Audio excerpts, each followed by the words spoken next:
Hello friends, ಇವತ್ತಿನ ಸಂಚಿಕೆಯಲ್ಲಿ ಏನಾಯಿತು ಅಂತ ನೋಡ್ಕೊಂಡು ಬರೋಣ ಬನ್ನಿ.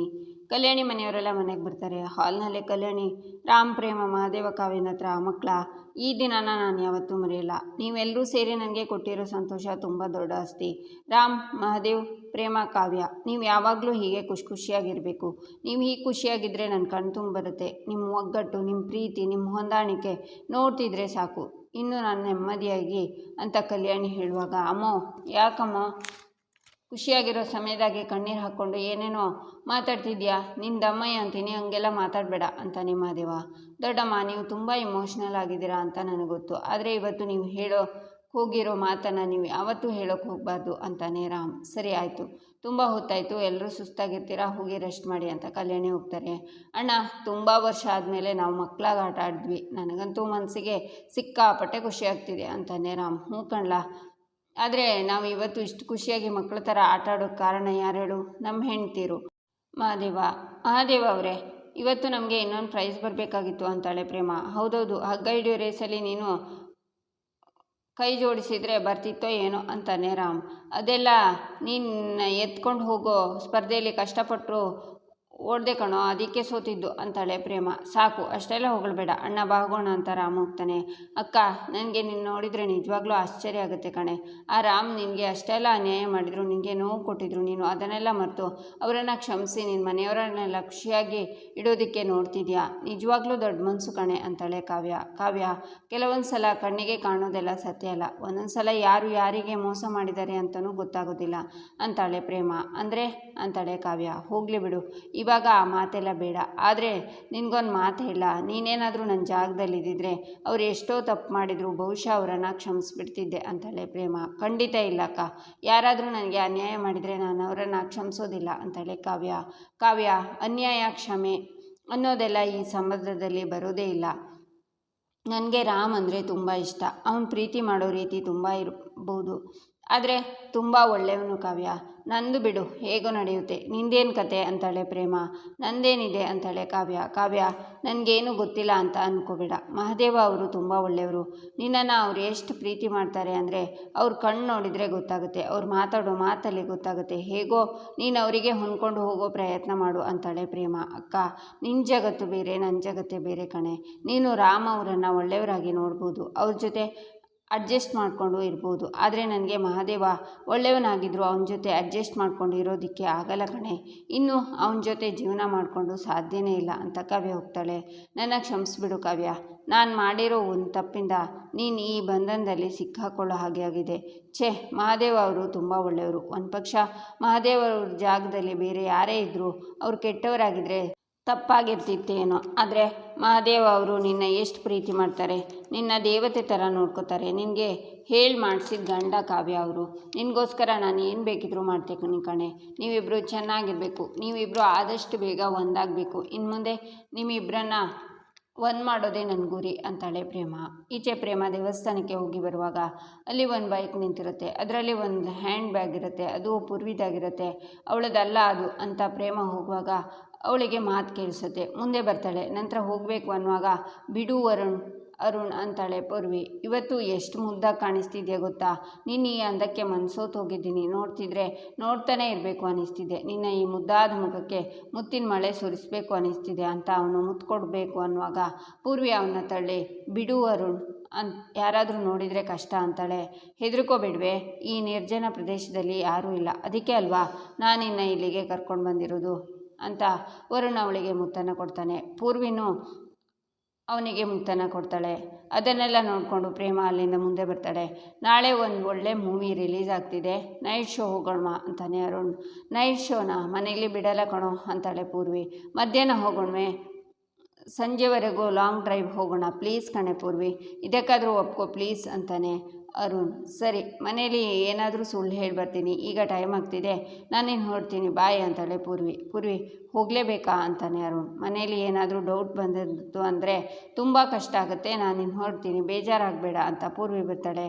ಪ್ರೇಮ ಮುಂದೆ ಬಂದು ಮರದ ಅಡ್ಡ ನಿಂತ್ಕೋತಾಳೆ. ಪೂರ್ವಿ ಬರೋದನ್ನೇ ನೋಡ್ತಾಳೆ. ಪೂರ್ವಿ ಹ್ಯಾಂಡ್ ಬ್ಯಾಗ್ ತಗೊಂಡು ಹೋಗ್ತಾಳೆ. ಪ್ರೇಮ ಅಲ್ಲೇ ನಿಂತಿರ್ತಾಳೆ. ಆಗ ಅರುಣ್ ಫೋನಲ್ಲಿ, ಲೋ ಮಗ, ನಾನು ಆಚೆ ಆಕೆ ಜೊತೆನೇ ಇದ್ದೆ. ನೀವು ಬಾರ್ ತಲುಪಿದ್ರಾ?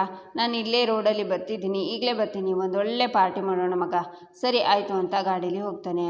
ಅವನ್ನ ನೋಡ್ತಾ, ಅಯ್ಯೋ ನಮ್ಮ ಪೂರ್ವಿ ಏನಾದರೂ ದಾರಿ ತಪ್ಪಿದ್ದಾಳ? ಯಾವ ಹುಡುಗ ಇವನು? ತಮ್ಮ ಹುಡುಗಿ ಬಗ್ಗೆ ಗೆಳೆಯರ ಹತ್ರ ಹಾಗೆ ಮಾತಾಡ್ತಾರ? ಸ್ವಲ್ಪನೂ ಮಾನ ಮರ್ಯಾದೆನೇ ಇಲ್ಲ ಅಂತ ಪ್ರೇಮ ಬರ್ತಾಳೆ.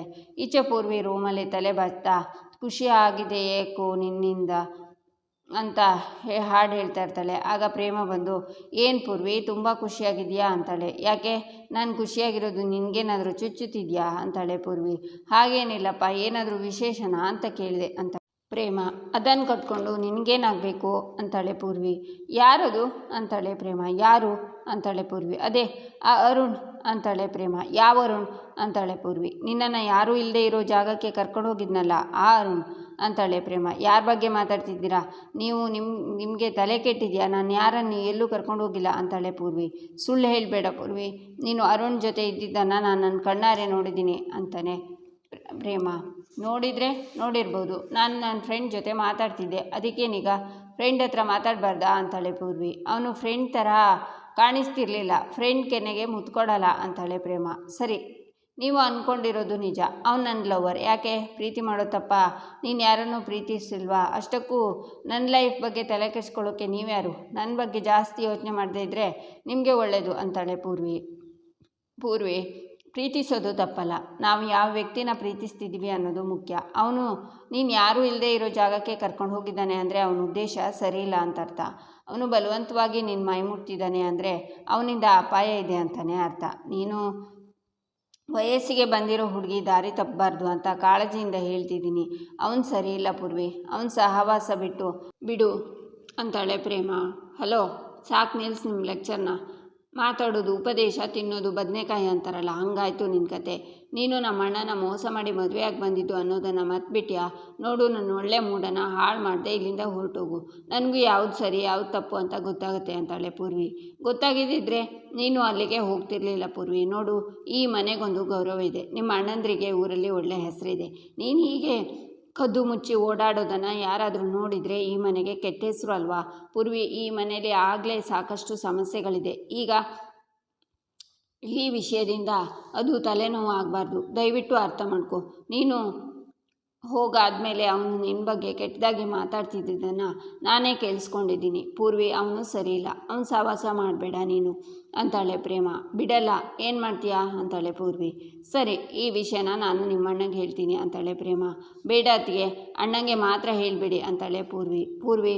ನಾನು ನಿನಗೆ ಬೆದರಿಸ್ತಿಲ್ಲ, ಎಚ್ಚರಿಸ್ತಿದ್ದೀನಿ. ಈ ವಿಷಯದಿಂದ ನಿನಗೆ ಮುಂದೆ ತೊಂದರೆ ಆಗಬಾರ್ದು ಅನ್ನೋ ಕಾಳಜಿಯಿಂದ ನಿಮ್ಮ ಅಣ್ಣಂಗೆ ಈ ವಿಷಯ ಹೇಳ್ತಿದ್ದೀನಿ, ಬಿಡು ಅಂತಾಳೆ ಪ್ರೇಮ.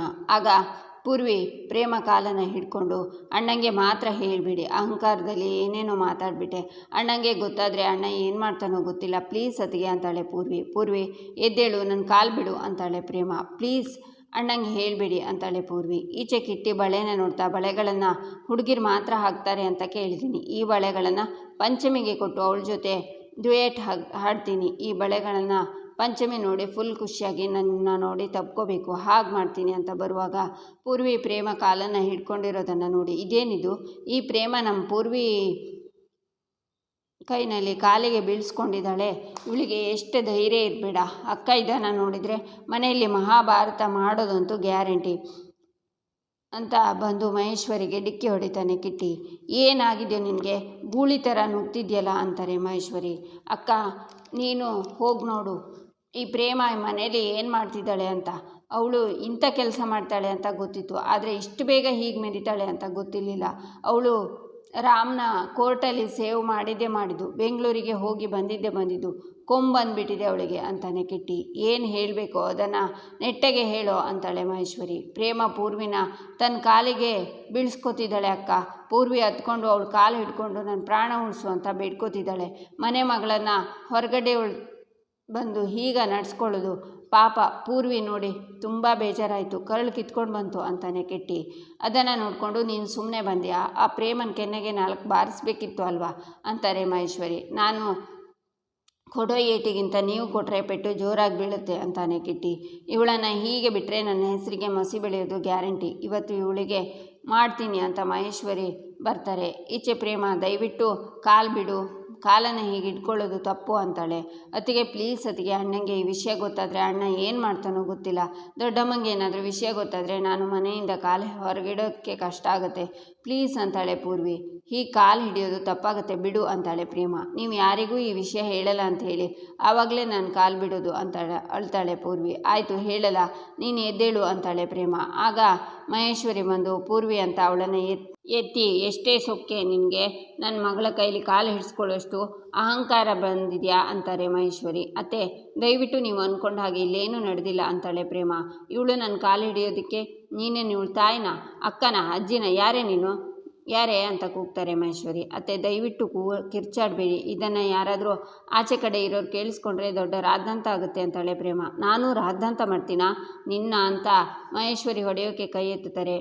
ಅಮ್ಮ ಇದರಲ್ಲಿ ಅತ್ತಿಗೇನೇನು ತಪ್ಪಿಲ್ಲ ಅಮ್ಮ, ಗ್ಲಾಸ್ ಬಿತ್ತಲ್ಲ, ಅದು ಕೈ ತಪ್ಪಿ ಬಿದ್ದೋಯ್ತಮ್ಮ, ಅದು ಅಣ್ಣಂಗೆ ಎಷ್ಟಿಷ್ಟ ಅಂತ ನಿನಗೆ ಗೊತ್ತಲ್ವಾ, ಅದಕ್ಕೆ ಅಣ್ಣಂಗೆ ಈ ವಿಷಯ ಹೇಳಬೇಡಿ ಅಂತ ಸಾರಿ ಕೇಳ್ತಿದ್ದೆ ಅಷ್ಟೇ ಅಂತಾಳೆ ಪೂರ್ವಿ. ಯಾರಾದರೂ ಒಂದು ಗ್ಲಾಸ್ಗೆ ಈ ಥರ ಕಾಲಿಗೆ ಬೀಳಿಸ್ಕೊಂಡು ಕ್ಷಮೆ ಕೇಳ್ತಾರೇನೆ, ನೀನು ಒಂದು ಗ್ಲಾಸ್ ಅಲ್ಲ ಇಡೀ ಮನೇಲಿರೋ ಗ್ಲಾಸನ್ನು ಹೊಡೆದಾಕಿದ್ರು ನಿನ್ನೆ ಯಾರೂ ಕೇಳಲ್ಲ, ಅಂಥದ್ರಲ್ಲಿ ಯಕಶ್ಚಿತ್ ಒಂದು ವಾಸ್ ಹೊಡೆದಾಕಿದ್ದಕ್ಕೆ ಕಾಲಿಗೆ ಬೀಳಿಸ್ಕೊಂಡು ಕ್ಷಮೆ ಕೇಳಿಸ್ಕೊತಿದ್ದಾಳಲ್ಲ ಈ ಮಹಾರಾಣಿ, ಇವಳು ಕಾಲಿಗೆ ನೀನು ಬೀಳ್ತಿದ್ಯಾ ಅಂತಂದರೆ ಇದೇನು ನಿನಗೆ ಎಷ್ಟು ಬೆದರಿಕೆ ಹಾಕಿದ್ದಾಳೆ ಅಂತಾಳೆ ಮಹೇಶ್ವರಿ.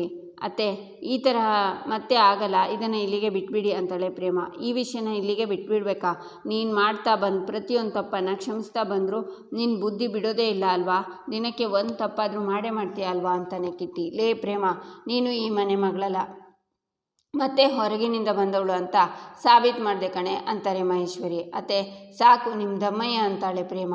ಏನೇ ನನಗೆ ಸಾಕು ಅಂತೇನೆ ಅಂತ ಮಹೇಶ್ವರಿ ಪ್ರೇಮ ಕೆನ್ನೆಗೆ ಬಾರಿಸಿ, ನಿನ್ನಿಂದ ಈ ಮನೇಲಿ ನಡೆಯಲ್ಲ ಕಣೆ, ನಡೆಯ ಆಚೆ ಮೊದಲು ಅಂತಾರೆ ಮಹೇಶ್ವರಿ. ನಂತರ ಪ್ರೇಮನ ಹೇಳ್ಕೊಂಡು ಹೋಗ್ತಾರೆ. ಈಚೆ ಕಾವ್ಯ ಫೋನಲ್ಲಿ, ಹೌದು ಕಣೆ ನಾನಂತೂ ಕಾಲೇಜ್ ಲೈಫ್ನ ತುಂಬ ಮಿಸ್ ಮಾಡ್ಕೊತಿದ್ದೀನಿ, ಆದರೆ ನನಗೆ ಇವಾಗ ಕಾಲೇಜಿಗೆ ಬರೋಕ್ಕಾಗೋದಿಲ್ಲ, ನೆಕ್ಸ್ಟ್ ಇಯರ್ ಖಂಡಿತ ಬರ್ತೀನಿ ಅಂತಿರುವಾಗ ಪ್ರೇಮನ ತಳ್ಳೋದನ್ನು ಕಾವ್ಯ ನೋಡಿ, ಒಂದು ನಿಮಿಷ ಕಣೆ ಮಾಡ್ತೀನಿ ಅಂತ ಮಹೇಶ್ವರಿ ಬೈತಾ ಇರೋದನ್ನು ಕೇಳಿಸ್ಕೊತಾಳೆ. ನನ್ನ ಕಣ್ಮುಂದೆ ನಿಂತ್ಕೋಬೇಡ ಕಣೆ, ಹೋಗೇ ಇಲ್ಲಿಂದ. ನೋಡು ಪ್ರೇಮ, ಮರ್ಯಾದೆಯಿಂದ ಹೇಳ್ತಿದ್ದೀನಿ, ಇನ್ನೊಂದು ಸಲ ನನ್ನ ಮಗಳ ರೂಮ್ ಕಡೆ ತಲೆ ಹಾಕೋದಾಗಲಿ ಅಥವಾ ಅವಳ ವಿಚಾರದಲ್ಲಿ ಮೂಗು ತೋರಿಸೋದನ್ನು ಮಾಡಿದರೆ ನಿನ್ನ ಹಲ್ಲು ಉದುರಿಸ್ಬಿಡ್ತೀನಿ, ಈ ಮನೇಲಿ ನಾನು ಸತ್ತಿಲ್ಲ ಅನ್ನೋದನ್ನು ನೆನ್ಪಿಟ್ಕೋ ಅಂತಾರೆ ಮಹೇಶ್ವರಿ. ಇಲ್ಲಿಗೆ ಈ ಸಂಚಿಕೆ ಮುಕ್ತಾಯವಾಗುತ್ತೆ.